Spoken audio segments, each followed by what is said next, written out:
As soon as I finished uploading my previous video, I find out that Iran has attacked an American airbase in Qatar.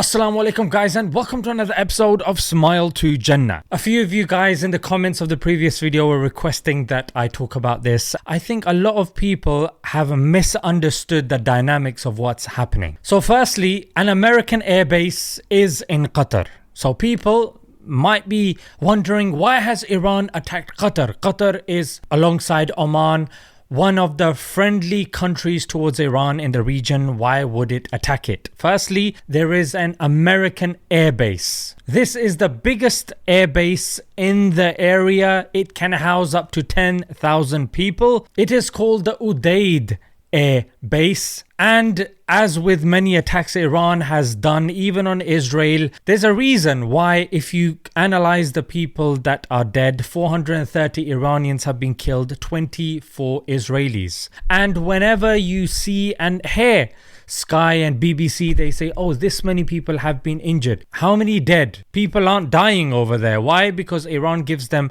ample opportunity to get down into their bunkers. Somebody asked me the question, isn't Israel supposed to be reciprocating the same thing? That's a very good question. But this is very important based on the situation I'm about to discuss. Iran told America that it would attack. I know you have a lot of questions. So America evacuated all of its personnel. Iran also told Qatar that it was going to attack, such that 2 hours before the airspace was closed. And then when the attack took place, all of the missiles were intercepted. Yes. So not one landed.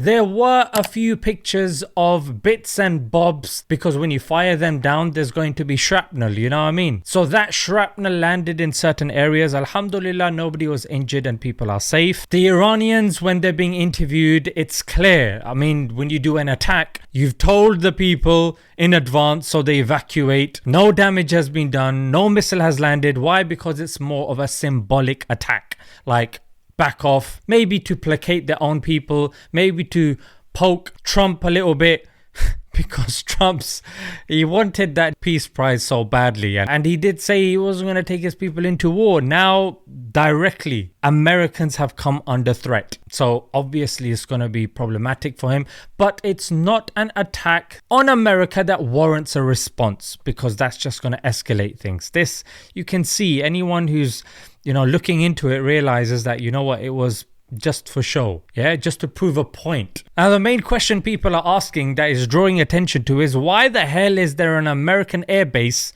in a Muslim majority country, especially Qatar? We're hearing Qatar getting dragged through the media during the World Cup. We were hearing them again getting dragged through the media by Israel. Al Jazeera is not allowed over there. So the question is, we thought they were the bad guys, mate. Well, that's a ruddy good question. But the reality is that Qatar and Saudi don't get along. In fact, a lot of Arabs have issues with each other, so they utilize America to balance power in the region. Having an airbase would mean that another Arab country would think twice before attacking them, or maybe another country as well, which is ironic because Iran's attacked them because of the airbase. And they've said, you guys think, speaking to the region, that these bases, or speaking to the region and America, that do you think these bases help you, when in reality they are now an Achilles heel, they are now a disadvantage for you? And now people are counting, where are these bases? These bases, there's about 90 bases in the region. Yes, it's a lot of bases in a lot of countries like Kuwait, Bahrain, Iraq, Jordan, Turkey, UAE. And look here, ladies and gentlemen, is there an American base in Saudi Arabia? Was this not an issue that was raised by people before, that we should not be hosting the Americans in our country like this? Ladies and gentlemen, there's a reason why our ummah is in the position that it's in. Rather than pooling our resources together, getting together, electing a leader, a khalifa, as we're supposed to do, no, what we're doing is we're demarcating borders. We're taking steps outside of the Islamic law and jurisdiction, thinking that it will help us. No wonder we're in the position that we are in. The Mahdi, when he comes, is not going to say, oh, have another couple of American air bases, apply a bit more liberalism. We don't take that niqab off. What are you doing? It's none of that, mate. Yeah? I think bil ijma', everyone agrees on this point, that he's going to come and establish the deen, establish Islam. Isa alayhi salam, similarly. I saw a comment, somebody saying, yeah, but Pakistan doesn't have one. Okay, Pakistan may not have a air base there, but let's not forget, during the war on terror, Pakistan itself was an air base, and the Americans used Pakistan to attack their brothers and sisters in Afghanistan. And because of that, so many people from Afghanistan had to come to Pakistan, and now the people in Pakistan are complaining and trying to send them back, not understanding why they are there in the first place. And is it any wonder that the Afghans till today are unhappy with the Pakistanis?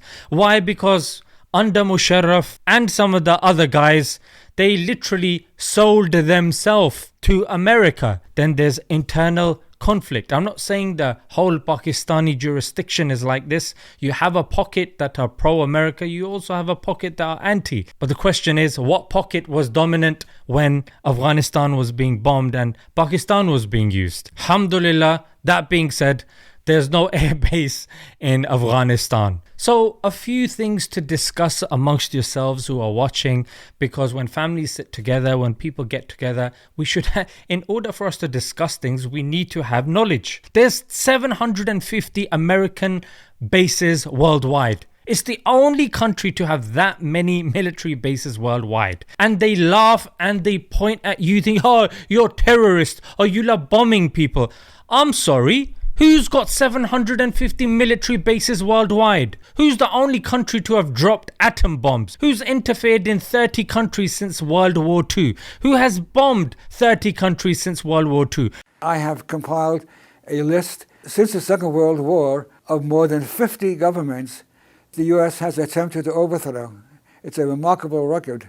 Read Killing Hope by William Bloom. It's a compendium of countries that America has interfered in since World War II under the guise of them being communist. So ladies and gentlemen, being armed with a few facts would mean that you are in a good position to defend yourself and not just crawl into your hole thinking, oh my God, maybe it is Islam, maybe we are inferior. Stop this, yeah? Stop this. Nowadays, we've got fast internet, not dial-up internet. You can download PDF books, mate. I've already recommended you one book, Killing Hope by William Bloom. You've got enough points that I've even mentioned in this video for you to wake up. s2jnews.com, ladies and gentlemen. I've started that news website for free so you guys can download it, all the Muslim news in one place. It is a volunteer-led project, so we're trying our best because you know how volunteers are, but make dua that we succeed, inshallah, doing the best that I can with the limited resources. Until next time,